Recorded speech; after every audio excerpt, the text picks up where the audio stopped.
All right, what's going on, you guys? Nick here with Nick Strength and Power. I've got a couple of interesting stories for you guys today. The first story I want to talk about here was this Nick Walker off-season physique update, because it made me kind of wonder, what is the expectation from fans for Nick Walker? Because we live in kind of a different era right now, and I had some people sending this picture to me and being kind of critical of Nick's physique, and it made me think about, the era before social media. These bodybuilders weren't expected to constantly share updates, and now, with social media being such an important aspect for them and their sponsors and really their relevance, they feel kind of obligated to post these pictures year-round, and, it brings some criticism upon them. And I think all things considered, Nick actually looks pretty good in this off-season update. And I was just thinking about that and how, in the eras that came before, bodybuilders didn't have that same expectation of having to constantly post these updates to please the fans. And I wanted to hear your guys' opinion on this one. When you look at Nick's physique and you look at his off-season physique, what is it that you would like to see Nick improve upon for the next time that he competes at the Olympia? Because the next time he will compete is going to be at the Olympia 2022. I believe that is going to be his sole priority and sole focus for this next prep and this next off-season, is just on that Olympia. So as a fan, what would your main improvement be to Nick's physique for the next time that he steps on stage? In my opinion, he's already a pretty complete bodybuilder. I would say maybe a little bit more separation in the quads, a little bit more detail from that regard. But from a size standpoint, I think Nick is pretty much there.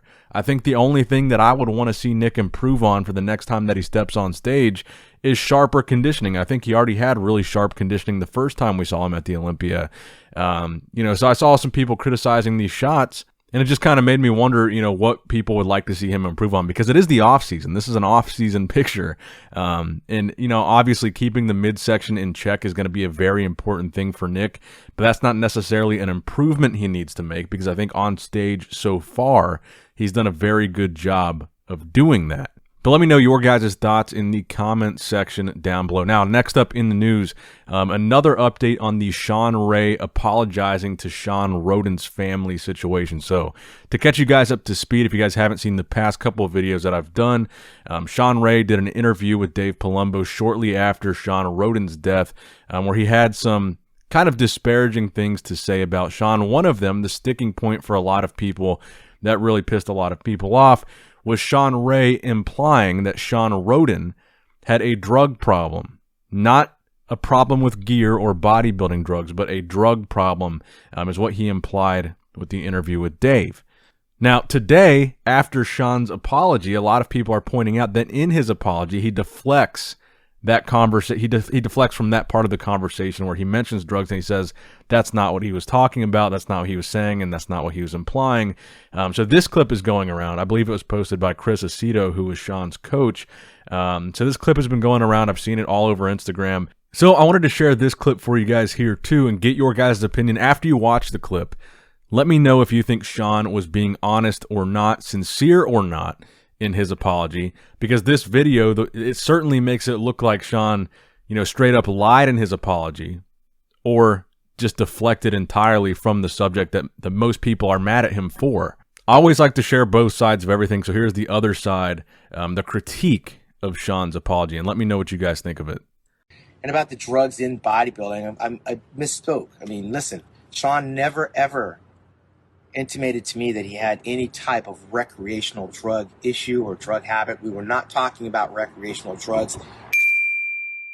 Continues going and going and going until the wheels fall off. And I've known several bodybuilders that Vince Comerford died in the gym, right? He was no longer bodybuilding. He was a former addict, and I know Shawn had some drug issues as well. So when you start looking into someone's past, it's almost like building a wall. You take these little bricks and you build them all up, all these little episodes, and then you have this big complete wall that you can't get through. And for Shawn, I think the last brick was even the thought of trying to make a comeback in professional bodybuilding. Now, speaking of Shawn Ray, even though right now he kind of seems to be the most hated man in the IFBB at this point in time, he does have a show in Hawaii this weekend, and that show will have a classic physique category that will be basically Logan Franklin's ticket to the Mr. Olympia 2022. We didn't get to see him in 2021. We talked about this in the last video. We do have the competitor list today for that show this weekend for Classic Physique. There is no men's open bodybuilding. You're going to have Tom Connolly, Logan Franklin, Alan Garcia, Xavi Higa, Shin Kadama, Matt Pattison, Vladimir Sizov, and Francis Tawa. So there are 8 competitors. Logan Franklin, I think by far, is going to be the favorite in this lineup. So it's going to be a show that we're going to be closely paying attention to as far as Logan is concerned and his qualification is concerned. Even though Shawn Ray is kind of public enemy number 1 right now, this show, it is important for the Classic Physique division because I think Logan belongs up on that stage, and this show will determine pretty much whether or not he's going to qualify. Now, next up in the news, I wanted to talk about Michal Krizo, who is kind of the big Ramy of the other IFBB over across the sea. So he did a guest posing recently where he says in the caption of the post of that guest posing that he's weighing 135 kgs for that guest posing, which is the equivalent of about 300 pounds, I think 297.5 to be exact. And he looks massive here. And I thought it would be interesting to put up a side-by-side comparison of some of the shots of him and some of the recent shots of Big Ramy at his KO Pro Show guest posing, because they're kind of similar points in their off-season. They're both, like I said, pretty much the biggest guys in their respective IFBBs. Obviously, Big Ramy is here with the IFBB Pro League. Michal Krizo is from the IFBB Elite Pro. A lot of people would like to see him come over to the IFBB Pro League and compete because he talks a lot of trash about the Pro League guys. But some people think he could back it up because he does have quite a bit of size. And my understanding is also that he's 3 or 4 inches taller than Big Ramy. So he is a really big dude. And when you look at the side-by-side of the Michal Krizo photos from his guest posing and the Big Ramy photos from his guest posing, man, I think it would be a really interesting matchup to see the two of them on the same stage. You talk about mass monsters. These guys are both pretty much as big as it gets in modern bodybuilding today, and I think the split between the two IFBBs is unfortunate because I think there are scenarios like this where you have a world-class bodybuilder. He's competed at the highest level in his organization. He's won all the best shows in his organization. He's one of the biggest guys across both organizations, and we might never see him step on the Pro League stage, which I believe is the ultimate stage. So it does create these situations where you could have a guy like Krizo, one of the best in the world, arguably, even though he hasn't competed against the best in the world. But you can look at his contest history. You can look at his physique. He recently won the Mr. Universe in his organization. Big Ramy is Mr. Olympia. It would be really cool to see IFBB Mr. Universe versus IFBB Mr. Olympia. Michal Krizo versus Big Ramy. I want to know what you guys think in the comment section down below. Between this little virtual pose down, Ramy's guest posing, Krizo's guest posing, who do you think looks more impressive? Now, speaking of Shawn Ray's show and the fact that we had these two shows, a couple weeks ago we had the Prague Pro, and then this past week we had the Romania Pro. There are pretty much 2 shows left as far as men's open bodybuilding is concerned, 2022 Olympia qualifiers that will be held this year. You've got the Big Man Pro Show over in Spain, I believe, and that's going to be at the end of November.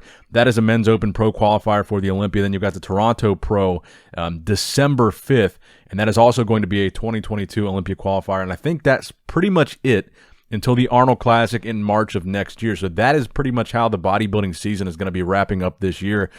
So pay attention in a couple weeks. We got that show on the 28th. Then in about 3 weeks, we got that show on the 5th. And then it's going to be kind of quiet for bodybuilding pro news. But that is what we got on the horizon, is those 2 shows on the IFBB Pro League schedule. Now, the final story that I want to talk about today, the Shawn Rhoden GoFundMe. So we talked about this in the last video as well. That GoFundMe has since been shut down. Looking at the most recent updated version of the website, it looks like they received $12,075. Guy Sister Nino is now listed as the organizer of this fundraiser, and it is no longer accepting new donations. So a lot of people had questions about this. Why did they shut it down? Why was it switched into Guy Sister Nino's name from Chris Psycho Lewis's name? And they've both answered that question, Guy Sister Nino and Sergio Oliva Jr. I'm going to roll their videos after this, but essentially it was shut down out of request by the family of Shawn Rhoden, specifically his brothers. They just wanted anything like this to be run by them first, passed by them first, and this GoFundMe apparently was not approved by them. So that's the reason why the GoFundMe is down. I know a lot of people had questions about this. A lot of people were wondering what happened to it. A lot of people were wondering why Guy was involved. So I'm going to play for you both Guy's video and Sergio's video because Sergio was selling a shirt in honor of Shawn Rhoden. I bought a few of those shirts myself. And if you guys still want to support Shawn, I believe those shirts are still available even though the GoFundMe is not. So you guys can still check those out on his website, victoryclothing.com. So yeah, without further ado, I'll roll those videos. I love you guys. I appreciate you guys. Give the video a thumbs up if you've enjoyed it so far. And I'll roll the videos. Nick Strength and Power signing out.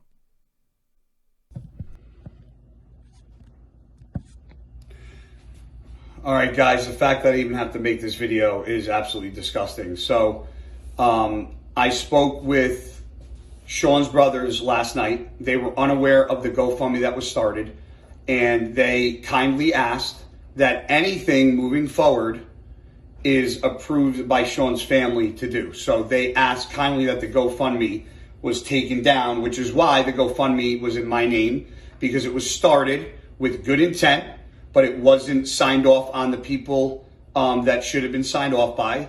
So their brothers asked me to please take it down and stop taking any donations or money for the GoFundMe.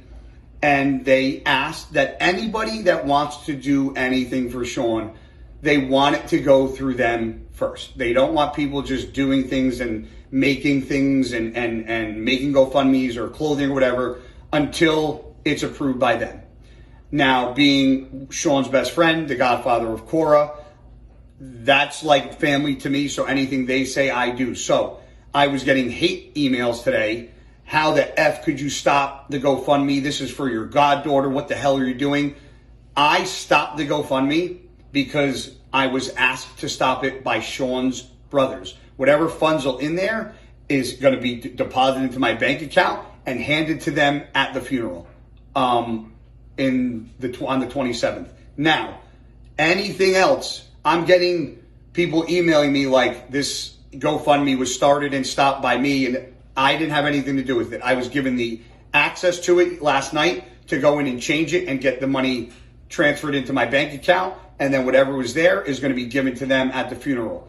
That was all I had to do with that. I didn't know anything about the GoFundMe. I didn't even know it was being done until it was posted. So anybody that donated, that money will be going to the family. But moving forward, we will do something in the future. But the quote Shawn's brother gave me was, "My brother's not even buried yet. I don't want to be dealing with this." So they don't want anything to be done. And if anything wants to be done or anybody has an idea and they don't know how to get in contact with Shawn's brothers, DM me and I will run it by his brothers. But they don't think it's really fair or respectful to just do things, even though people are doing it out of the kindness in their heart, and we all get that. But they just don't want things done yet until it's approved by them. So that is why I respectfully took down the GoFundMe. It wasn't my decision. It wasn't something that I wanted to do.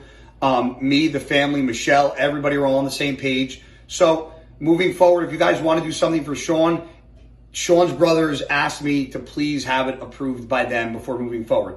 Whether it's you reach out to me, you reach out to Michelle, you reach out to Damien, whomever it is, it has to be approved by them. They just want it. They feel more comfortable doing it that way.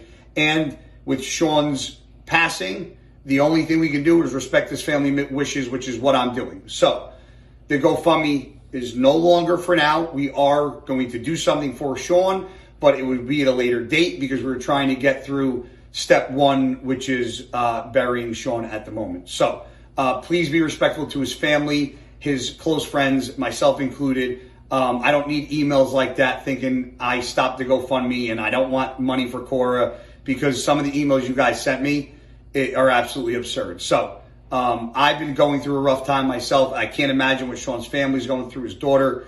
I haven't been sleeping that much, eating that much. The only thing I've been able to do is train, because it's the only thing I know how to do. So we're all taking this very not easily. It's been a long week, to say the least, for a lot of people. So please, out of respect for Shawn's family, just respect the decision about the GoFundMe. If you posted it, delete it. And when whatever idea we come up with to remember Shawn and help, you know, Shawn's family or Shawn's mother or whatever, Cora, however we can, you guys will be notified via social media as soon as it happens. So again, I'm sorry. I wish you guys the best. Stay healthy. God bless. Love all you. So there's definitely been some confusion what's been going on with the GoFundMe created for Shawn. Unfortunately, that was made a little hastily by someone who had good intentions but did not have permission to make that. So by the request of the family of Shawn, it has been taken down. The confusion is that it's been switched into Guy's name as request from Shawn's family. So now a lot of people are wondering and going at Shawn or at Guy, wondering why the GoFundMe was taken down. So they will be coming up with something collectively for Shawn that they want to do. So that's why it was taken down. I appreciate everyone who has already ordered the shirt. The numbers, I knew it was going to be crazy, but I had no idea the amount of gyms that are coming together to get orders for their gyms to make. So there's definitely been some confusion. Orders, it really just shows how cool the fitness industry could be if we all just were like this all the time, not just after someone's death. So just be patient with everything else that's going on. I also realized too, there's a lot of people that probably don't like me but love Shawn, and they don't want to repost a video of me talking. So I don't want that to hurt the sales that are going to Shawn's daughter. So I'll be posting, if you swipe over, I'll have a picture of the shirt. You can just repost the shirt, because let's try and get as many people as we can to still do that. I'll be handing that check to Cora's mother myself. And I want to make something clear too, Cora's mother works severely hard every day. Since the first day I met her, she has only been working at trying to start her own business. She is really a special person, and anyone who knows her knows that.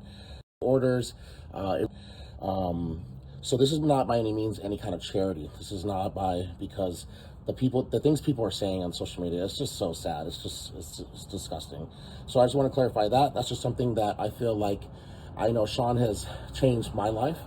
He's even literally made me do things different or helped me where I've made money. And he's probably done that for a lot of other people around. So if you have had your life changed by Shawn or anything like that, just by giving back to his daughter is something that he would definitely have wanted, because anyone who knows Shawn knows that there isn't anything you could have done for him. Buying gifts for him was the hardest part, and trying to figure out how you could give him something was nearly impossible. So appreciate all the feedback. Stay up to date from the family with what will be happening with what they want to do for Shawn. Right now, they're just trying to focus on getting him buried.